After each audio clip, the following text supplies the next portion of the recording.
Hello, my name is Amy Sturkey. I am a pediatric physical therapist, and I am doing my series in which I answer questions. And Jen in the Philippines asked me, how do you find a good therapist? You know, I think finding a good therapist is a really important thing, because it might be that you're going to be in therapy for, you'll take, if your child has special needs, cerebral palsy or something else, you might have your kid in therapy a long time, so you don't want to spend your time with someone who's not a great therapist. And when I think of not a great therapist, I often think it's a therapist who doesn't have a lot of experience yet to know all the right things to do, or who's not into the research as much to know what are the current things, what is considered clinically efficacious now. And sometimes parents tell me that it's just a therapist who has too much going on in their lives, so they don't return calls quickly, who don't make them a priority. I think all those things are really important in a therapist. You want somebody who you can be a priority, who they have the experience, who are someone who is up on the research. And I think another thing is you want someone who wants you as an active, engaged participant. If they're discouraging you from coming into the room, that to me is a bad sign, although that's a lot of therapists. So how do you find a good therapist? There are at least 4 good ways of finding a good therapist. The first thing you want to do is you want to make sure it's a practice that is dedicated to pediatrics. That's step 1. Don't go to some orthopedic place and assume that who you get assigned to is somebody who's good at pediatrics. That's probably not true. You want somebody that all they do is pediatrics.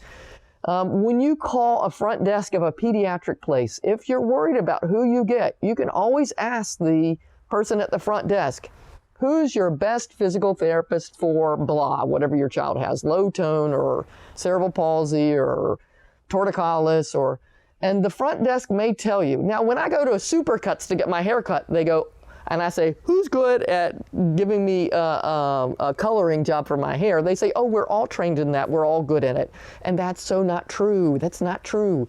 So what you need to make sure you do is, if they answer, oh, they're all good, then say, who is your most experienced therapist? Who's been there the longest? So that way they're not stuck in a judgment call. They can answer a hard question of who's been there longest. Now, that's not a guarantee that that's their best therapist, but it's a good indicator that there's somebody who's been around a little bit longer and seen more kids, so they have more ideas on what to do with your client. And the research says that the more familiar you are with different conditions in pediatrics, the more you recognize quickly what the problem is so you can treat it accurately.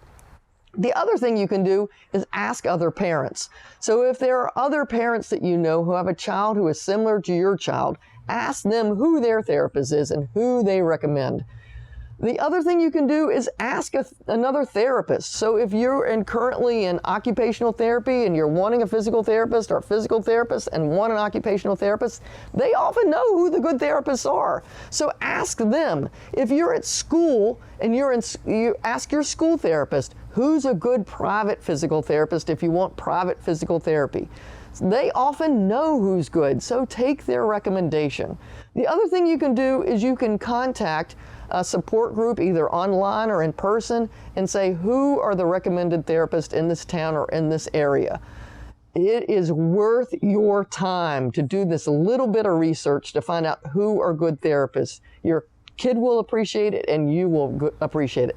The other thing I want to say is, if you are not crazy about your physical therapist, it's okay to switch. It's okay to move to a different therapist.